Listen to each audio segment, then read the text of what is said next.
बिस्मिल्लाहिर्रहमानिर्रहीम, अस्सलाम वालेकुम नाज़रीन, आप यूट्यूब चैनल देख रहे हैं। मैं इमरान खान हूँ। डॉलर के अंदर या पेट्रो डॉलर की जो टर्मिनोलॉजी है, ये अगर इफेक्ट हो गई तो फिर अमेरिका का जो सुपर पावर का स्टेटस है वो खतरे में पड़ जाएगा। एक नया वर्ल्ड ऑर्डर आ जाएगा। अकेला पहलवान बना हुआ ना, तो डॉलर चला रहा है पूरी दुनिया को। तो यहाँ पे ये खतरा है जिस वजह से डोनाल्ड ट्रंप की फ्रस्ट्रेशन बढ़ती जा रही है। वो कह रहे हैं जी 48 घंटे का अल्टीमेटम दे रहा हूँ, खोलो नहीं तो तबाही फेर देंगे। ईरान ने कहा तबाही फेरो, हम भी तबाही फेर देंगे। ये है जनाब अब तक की सूरत हाल, और ये तबाही ऐसा लगता है कि फिर जाएगी। अब ये मामला हल होता हुआ दिखाई नहीं दे रहा। वजह यह है कि सऊदी अरब ने 24 घंटों के अंदर अंदर अल्टीमेटम दिया है ईरानी सफारतकारों को कि हमारा मुल्क छोड़कर चले जाओ। अब यहां से आप अंदाजा लगा सकते हैं कि सूरत हाल कितनी कशीदा है। सऊदी अरब ने ईरानी सफीरों को कहा कि नापसंदीदा शख्सियत निकले हमारे मुल्क से बाहर, और साथ ही साथ एक इत्तेहाद हुआ है इसराइली मीडिया में, बहरीन के मीडिया में और यूएई के मीडिया में। उनका चैनल 12 है और यहाँ पे भी चैनल है। इन्होंने मिलकर एक आपस में इत्तेहाद भी किया है, यानी मीडिया का भी एक नॉर्मलाइजेशन हुई है। एक दूसरे को तस्लीम करके इकट्ठे काम करना शुरू किया, ये भी हो गया। दूसरी तरफ अरब अमारात जो है वो भी ये इंदिया दे रहा है, और सऊदी अरब से भी ये खबरें आ रही हैं कि अब बाकायदा एलानिया तौर पे यहाँ पे अमेरिकन को ऑपरेशन की इजाजत दी जाएगी कि यहाँ से ऑपरेट कर सके, क्योंकि ईरान हमारे ऊपर अटैक करता है, उनका ये कहना है। तुर्की जो है उसके भी स्टेटमेंट्स थोड़े थोड़े से अब बदले हुए दिखाई दे रहे हैं। तो ऐसा लगता है कि अरब ममालिक से अब ईरान के ऊपर अटैक होगा और पाकिस्तान को इस लड़ाई में उतरना पड़ जाएगा। पड़ क्या जाएगा पाकिस्तान की, तो ऐसा लगता है ख्वाहिश है कि वो इस लड़ाई में उतर जाए, क्योंकि जहां डॉलर वहां पे हमारी लड़ाई होती है। अमेरिका डॉलर देता है तो हम मुजाहिदीन बना देते हैं कि जनाब ये तो मुजाहिदीन है, ये तो कमाल लोग हैं। अमेरिका दोबारा डॉलर देता है तो हम कहते हैं नहीं ये तो दहशतगर्द थे, और फिर डॉलरों की लालच आती है तो हम उनको लाके पाकिस्तान में बसा देते हैं। फिर डॉलर की लालच आती है, हम उनके ऊपर बमबारी शुरू कर देते हैं। तो हमारा तो जनाब डॉलरों के साथ है मामला, डॉलरों के बगैर नहीं है। ईरान हमें डॉलर देता तो हम ईरान के साथ खड़े हो जाते, ये भी हो सकता था। लेकिन अभी एक अजीब ट्रेंड पाकिस्तान में मैंने देखा कि कल क्योंकि ईद का दिन था, तो ईद के दिन ईद की नमाज पढ़ाई उलमा इकराम ने, तो पाकिस्तान भर की मसाजिद से ये बात रिपोर्ट हुई और हर जगह से दोस्तों ने बताया कि पूरे पाकिस्तान में मसाजिद में उलमा इकराम ने ईरान की फतह के लिए दुआएं मांगी, ईरानी कौम के लिए दुआएं मांगी और ईरान के हक में दुआएं मांगी पूरे पाकिस्तान की मसाजिद में उलमा इकराम ने। अब सवाल ये पैदा होता है कि हमारी मिलिट्री एस्टेब्लिशमेंट हमारे मुल्क को एक ऐसी लड़ाई में ले जाना चाहती है या एक ऐसे मुल्क के साथ लड़ाई में ले जाने की बात कर रही है जिसके लिए पाकिस्तान की कौम दुआएं मांग रही है। यानी अगर पाकिस्तान ईरान के साथ लड़ा या ईरान के खिलाफ लड़ा तो यानी पाकिस्तान न्यूट्रल भी रह सकता है ना इस लड़ाई में। दोनों बरादर इस्लामी मुल्क हैं, ठीक है, आप दोनों आपस में ना लड़े, हम ये कह सकते हैं, हम सालसी का किरदार अदा कर सकते हैं, वो तो सबसे अच्छा है। लेकिन अगर ये दोनों लड़े तो अगर अब एक तरफ से खड़े हो गए तो मुसीबत बन जाएगी, क्योंकि जो दूसरी तरफ है उसको तो इसराइल और अमेरिका भी मार रहे हैं। इसलिए कौम की हमदर्दियां उनके साथ है। ईरान के साथ कौम की हमदर्दी इसलिए नहीं है कि कोई शिया सुन्नी का मामला है, नहीं। ईरान के साथ कौम की हमदर्दी इसलिए है कि ईरान को मारने वाले अमेरिकन और इसराइली है, और पाकिस्तान की एस्टेब्लिशमेंट ने सारी जिंदगी कौम को यह बताया कि इसराइली भी बहुत बुरे हैं और अमेरिकी भी बहुत बुरे हैं। अब कौम के दिमाग में वो बात बैठ गई है, तो कौम कह रही है अगर वो इतने बुरे हैं तो आज ईरान उनसे लड़ रहा है, तो आप ईरान से क्यों लड़ने जा रहे हैं? तो ये कौम जिसके लिए दुआ कर रही है ये उसके साथ लड़ने जा रहे हैं। ये बड़ा महंगा काम पड़ जाएगा और बहुत अजीब काम हो जाएगा। नाज़रीन, ईरान ने एक चीज पे और खबरदार किया है और इसके ऊपर बीबीसी की रिपोर्ट भी है। ईरान ने कहा कि अगर अमेरिका ने खार्क जजीरे के ऊपर हमला किया तो ईरान बहरा अहमर और आबनाए बादल मंदब इन दोनों को भी गैर मुस्तहकम कर सकता है। अब ये बहरा अहमर कौन सा है? ये रेड सी है। ये बाब मंदब से आगे ऊपर जहां पे नहर स्वेद है, ये वहां तक का इलाका है समंदर का, और इसको ईरान कैसे गैर मुस्तहकम कर सकता है? यहाँ पे देखें सिक्योरिटी के कुछ एरियाज बने हुए हैं, उनको ईरान मिसाइलों से निशाना बना सकता है। और जो हौसी हैं वो क्योंकि यमन के हौसी ईरान को सपोर्ट करते हैं, तो वो भी यहाँ पे एक बदअमनी पैदा कर सकते हैं। तो तेल की तिजारत मजीद मुतासिर हो जाएगी कि जो अल्टरनेटिव थोड़ा बहुत तेल निकलता है या कुछ उनका है बंदोबस्त, वो भी खत्म हो जाएगा। तो ईरान ने कहा कि अगर अब ये किया गया तो फिर इसके नतीजे में हमारा रद्द अमल ये होगा। एक और चीज जो ईरान के स्पीकर ने की, कालीबाफ, उन्होंने जो स्टेटमेंट दिया, उन्होंने कहा जी इसराइल की फिजा अब दिफा के बगैर है। यानी ये दिफाई निज़ाम था उनका, फिजाई दिफाई निज़ाम, वो अब बहुत कमजोर है, खत्म हो गया। तो जो पहले से तयशुदा अहदाफ हैं उनको निशाना बनाने का वक्त अब आ चुका है, ये जनाब उन्होंने कहा कालीबाफ ने। तो ईरान के लिए अब वो टारगेट इजी हैं जो कल तक बहुत मुश्किल थे। एक और खबर है नाज़रीन, और ये बड़ी अहम खबर है। ये दावा किया गया कि 4000 मील दूर ईरानी मिसाइलों ने जाकर एक अटैक किया है, और ये जो अटैक किया है ये अटैक डिएगो गार्सिया के इलाके में किया है। वहां पे एक जजीरा है जो बरतानिया का है। अच्छा, इसके बाद ना फौरी तौर पे ये खबर इसराइली मीडिया ने उठाई और कुछ अमेरिकी मीडिया ने खबर उठाई और अरब मीडिया ने भी ये खबर उठाई कि जनाब ईरान की बहुत ज़्यादा हद बढ़ गई है और इनकी रेंज बहुत ज़्यादा है इनकी मिसाइलों की, ये पूरे यूरोप को भी तबाह कर सकते हैं। तो मैंने इस खबर को ज़्यादा तवज्जो इसलिए नहीं दी थी क्योंकि मुझे लगता था कि ये कोई एक फॉल्स फ्लैग टाइप का ऑपरेशन है कि यूरोप को खौफजदा किया जाए ईरान के ज़रिए से कि जनाब ईरान के मिसाइल तो यहाँ तक पहुँच रहे हैं तो वो आप सबको भी मार सकता है, पूरे यूरोप को मार सकता है, लिहाजा मिलकर ईरान वाला खतरा ख़त्म कर दिया जाए।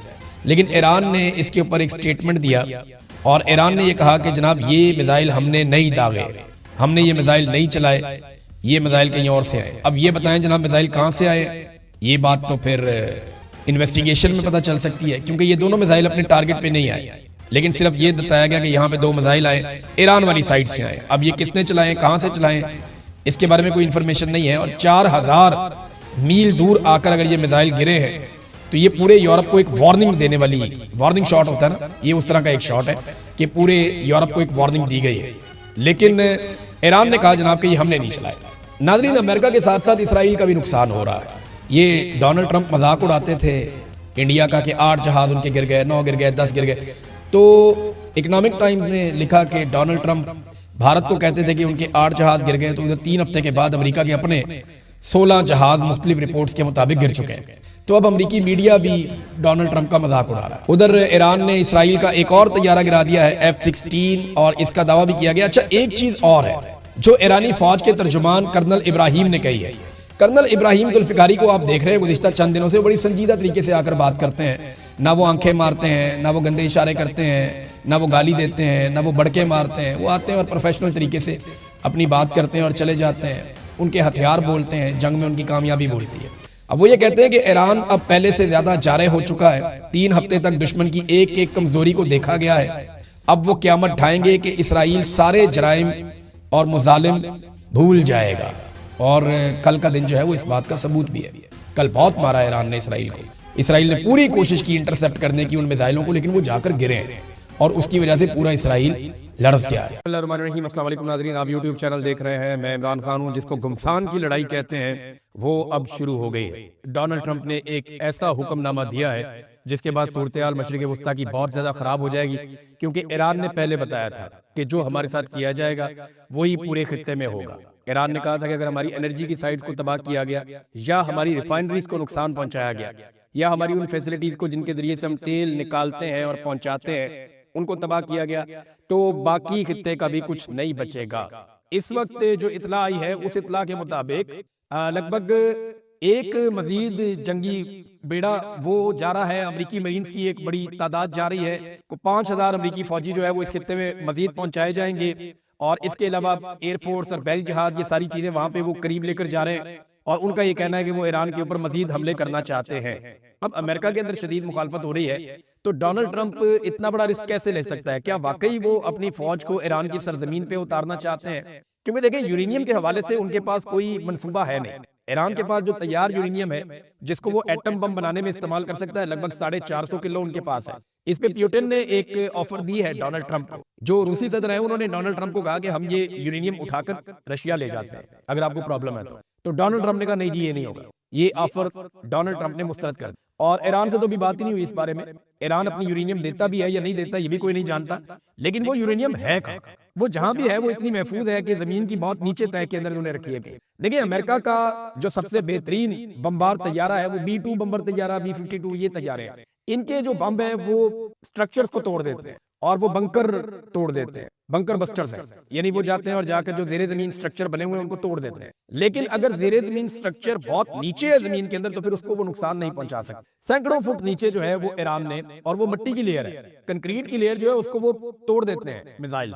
मिट्टी की लेयर के अंदर घुसना वो बहुत मुश्किल होता है, और जो मिट्टी है या जो कुदरती जो अवामिल है उनके अंदर से गुजरना बम का इतना आसान नहीं होता। जो कंक्रीट का स्ट्रक्चर होता है उसको तोड़ने के लिए बम डिजाइन किया जाता है। तो अब जो बम्स हैं वो भी वहां तक नहीं पहुंच पा रहे जहां पे ईरान ने अपने मिसाइल्स, अपने ड्रोन्स, या अपना जो उनके पास एटम बम बनाने की सलाहियत का जो सिस्टम है, या जो उनके पास यूरेनियम है उसको जहां रखा हुआ है, वहां अमेरिका की एक्सेस नहीं हो पाई। उन्हें जमीन पे उतरना पड़ेगा, जमीन पे आना पड़ेगा। क्या अमेरिकन इसके लिए तैयार हैं? क्योंकि ईरानी तो कह रहे हैं कि जमीन पे उतरे तो हम इनके साथ लड़ाई करेंगे, हम तो इनका इंतजार कर रहे हैं 50 साल से। और ईरानियों ने ऐसा लगता है बड़ा लंबा अरसा तैयारी की है इस जंग की। जिस तरीके से उन्होंने मिसाइल मारे, फिर फाइनेंशियल टाइम्स की एक रिपोर्ट आई, ये रिपोर्ट जरा आप देखें। इस रिपोर्ट के मुताबिक ईरान के जवाबी हमले ने अमेरिकी हुकाम को हैरान कर दिया और हिला कर रख दिया। तेहरान ने खलीजी ममालिक पर 3000 से ज्यादा मिसाइल और ड्रोन दागे हैं, 3000 से ज्यादा, जबकि इसराइल की तरफ से सैकड़ों का इस्तेमाल किया गया है। अमेरिकी ऑफिसर जो हैं मिलिट्री के और साबिको ऑफिसर, वो ये कह रहे हैं कि ईरानियों ने बहुत कम वसाइल से बहुत ज्यादा कुछ करने का कारनामा सरअंजाम दे दिया,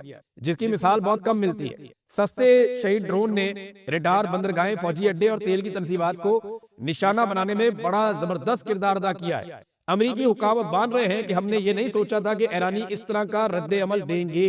और अभी एक और बहुत बड़ा नुकसान हो गया, और ये नुकसान हुआ है सऊदी अरब में। सऊदी अरब के प्रिंस सुल्तान एयरबेस पर अमेरिका के जहाज खड़े हुए थे, और ये वही जहाज हैं जो रिफ्यूलिंग करते हैं जहाजों में, और बड़े कीमती जहाज हैं। इससे पहले आपको याद है ना कि एक दिन पहले इराक के अंदर उन्होंने कहा जी एक हादसा हो गया और 2 जहाज आपस में टकरा गए, एक को लैंड कर दिया गया, वो उसको ज्यादा नुकसान नहीं हुआ, दूसरा तबाह हो गया, उसके अंदर 6 अमेरिकी सवार थे, वो 6 के 6 मारे गए। अब ये तो अमेरिका मान रहा है कि उनका ये नुकसान हुआ, लेकिन इसी तरह के 5 जहाज जो हैं वो तबाह हो गए हैं, कुछ मुकम्मल और कुछ जुज़वी तौर पे, और ये रिफ्यूलिंग करने वाले तैयारे थे। और इसके ऊपर जो रिपोर्ट दी है वो रिपोर्ट दी है वॉल स्ट्रीट जर्नल ने। वो ये बता रहे हैं जनाब कि एयरफोर्स के तैयारों को नुकसान पहुंचा है, और ये वो तैयारे हैं जो रिफ्यूलिंग का काम करते हैं बाकी तैयारों के लिए। अब नाज़रीन, डोनाल्ड ट्रंप की परेशानियां ना एकदम लगातार बढ़ती चली जा रही हैं। उसकी वजूहात मैं आपके सामने रख देता हूं। सबसे पहले तो ये है कि एक वाकया ऐसा हुआ कि डोनाल्ड ट्रंप का जो वजीर खजाना है अमेरिका का, सेक्रेटरी खजाना आप इसे कहते हैं, स्कॉट बेसेंट, ये एक इंटरव्यू दे रहा था। लाइव इंटरव्यू में अचानक से इसे आवाज आती है कि डोनाल्ड ट्रंप आपसे बात करना चाहते हैं, और डोनाल्ड ट्रंप ने, सदर ने आपको बुलवाया। तो ये जब सदर को मिलकर आया और वापसी पर आकर बैठा, तो पहला क्वेश्चन सदर से मुलाकात के हवाले से किया गया कि क्या वो ठीक है। तो इसमें ये जो सेक्रेटरी खजाना है ये बहुत ज्यादा घबराया हुआ था, और इसकी आवाज में काफी लर्जिश थी, यानी वो कॉन्फिडेंस ही नहीं था। अगर वो आप सुने इंटरव्यू का हिस्सा निकाल के, तो मैंने सुना वो एक नॉर्मल आदमी लग ही नहीं रहा था, ऐसा लग रहा था कि बहुत शदीद परेशान है। ये चीजें बताती है कि सदर के आसपास बड़ा टेंशन का माहौल बना हुआ है, और चीजें नॉर्मल नहीं है जिस किस्म के हमले वो कर रहे हैं। फिर नेतन्याहू के हवाले से अफवाहें आ रही है कि नेतन्याहू पता नहीं कहां चला गया। अब नेतन्याहू इसराइल में तो मौजूद नहीं है, ये तो बहुत सारे सोर्सेज कह रहे हैं, और कोई दावा नहीं करता कि वो इसराइल में है। ये कहा जाता है कि नेतन्याहू या तो हवा में ट्रैवल करता रहा है पिछले दिनों, या अब किसी और जगह पे, महफूज जगह पे चला गया है। और नेतन्याहू की एक जो वीडियो आई है उसके बारे में कहा जा रहा है कि ये नेतन्याहू है ही नहीं, ये आर्टिफिशियल इंटेलिजेंस है।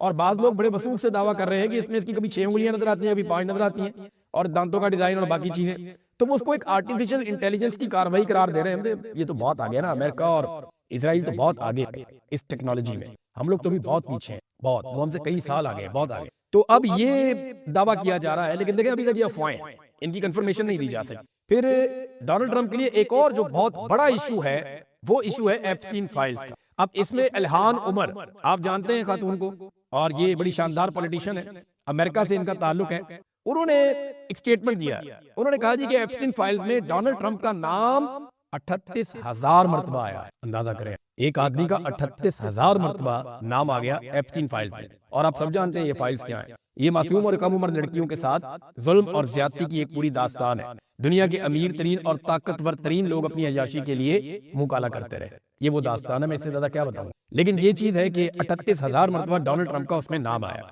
अब वो कहती है कि आप कह सकते हैं कि ट्रंप पेडोफाइल्स प्रोटेक्शन पार्टी का सरबराह है। ये इल्हान उमर ने, ये कांग्रेस वुमन है, इन्होंने डोनाल्ड ट्रंप के खिलाफ ये बात की। और पूरे अमेरिका के अंदर इस वक्त ये एक तासुर है कि डोनाल्ड ट्रंप ने ये जो जंग शुरू की है, इसकी वजह एप्स्टीन फाइल से तवज्जो हटाना है। फिर जो ईरान में बच्चियों के कत्ल वाले मामले पे डोनाल्ड ट्रंप ने झूठ बोला ना, वो गले पड़ गया। अब हर तरफ से न सिर्फ मीडिया पे ये सवाल हो रहे हैं, बल्कि सियासतदान भी ये कह रहे हैं कि अमेरिकी सदर कैसे झूठ बोल सकता है। जब अमेरिकी वजीर दिफा से या बाकी लोगों से पूछा जाता है कि कितने अमेरिकी फौजी मारे गए अब तक इस लड़ाई में, या कितने जख्मी हुए, नुकसान बता दो, तो वो उसके बारे में नहीं बता रहे। फिर हालत डोनाल्ड ट्रंप की ये होगी है कि ईरान की फुटबॉल टीम को धमकी लगा दी, कहते हैं वेलकम करता हूं ईरानी टीम को, लेकिन मुझे नहीं लगता कि वो अपनी हिफाजत के पेश नजर यहाँ पे आएंगे। अब अंदाजा करें आप कि अमेरिकी सदर को ये दावा करना चाहिए था कि ईरानी टीम खुलकर आए, हम उसको प्रोटेक्शन देंगे, और यही एक बड़े लीडर की निशानी होती है। लेकिन अमन के नोबेल इनाम के हकदार लीडर ने यह कहा कि फुटबॉल की टीम को भी धमकी लगा दी। यानी खेलों को तो आप दूर रखते हैं जंग से, सियासत से,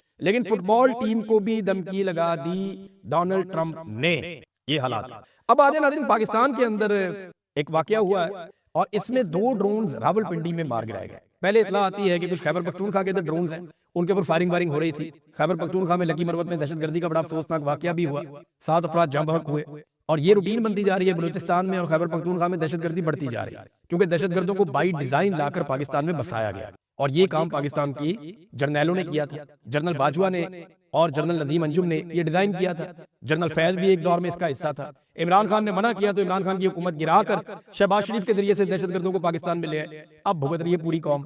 तो मामला ये है कि ये जो 2 ड्रोन रावलपिंडी तक पहुंचे, ये रावलपिंडी तक आए कैसे? इनकी रफ्तार कोई जेट तैयारी जितनी तो नहीं है, ये इतना तेज तो नहीं आता। रास्ते में बहुत सारे एसेट्स हैं, बहुत सारी चीजें हैं। ये एयरपोर्ट पे गिर सकते थे, ये किसी जहाज को निशाना बना सकते थे, ये किसी और तंसीब को निशाना बना सकते थे।